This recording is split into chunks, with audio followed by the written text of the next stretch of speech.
Kisah mualaf kali ini datang dari seorang wanita asal Ukraina bernama Alla.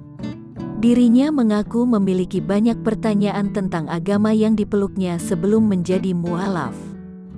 Sebagai memutuskan mualaf, Alla rajin pergi ke gereja dan melihat berhala, gambar, lilin dan juga beberapa lambang yang dalam benaknya ia pertanyakan apakah yang dilakukannya ini sudah benar atau tidak. Karena penasaran, Alla pun mengutarakan pertanyaannya kepada pendeta untuk menemukan jawaban. Namun jawaban yang diterimanya ternyata membuatnya merasa terkejut. Alla mengatakan kepada sang pendeta, "Bisakah Anda mengampuni saya atas apa yang saya lakukan? Dan atas apa yang saya ucapkan?" tanya Alla kepada pendeta.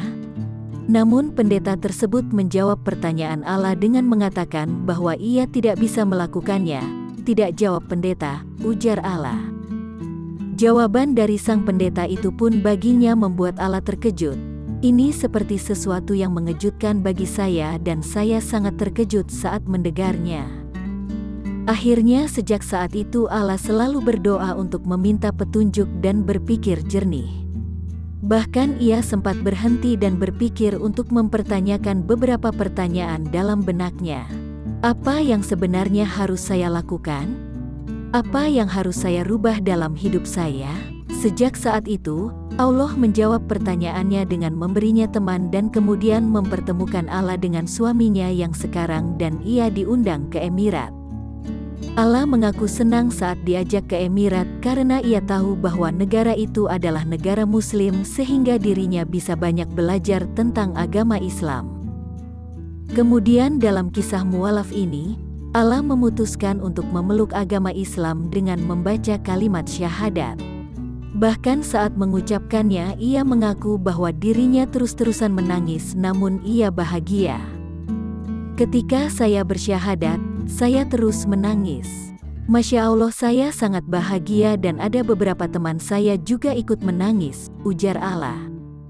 Ustaz yang membimbingnya membaca syahadat mengatakan bahwa momen tersebut seperti manusia yang baru lahir dan semua orang merasa bahagia.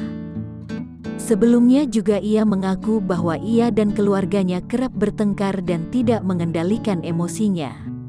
Namun setelah masuk Islam dan menjadi seorang Muslim, Alla merasa bahwa dirinya menjadi lebih tenang. "Sebelumnya saya tidak tahu cara mengendalikan diri saya dan juga perasaan saya dan juga sering bertengkar dengan orang tua saya."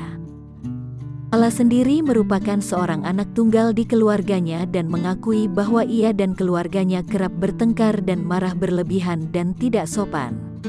Namun, ketika dirinya masuk Islam, ia merasa menjadi lebih tenang dan santai. "Ini seperti udara segar yang memasuki jiwa raga saya," tutup Alla dalam kisah yang diceritakannya. Wallahu a'lam bishawab.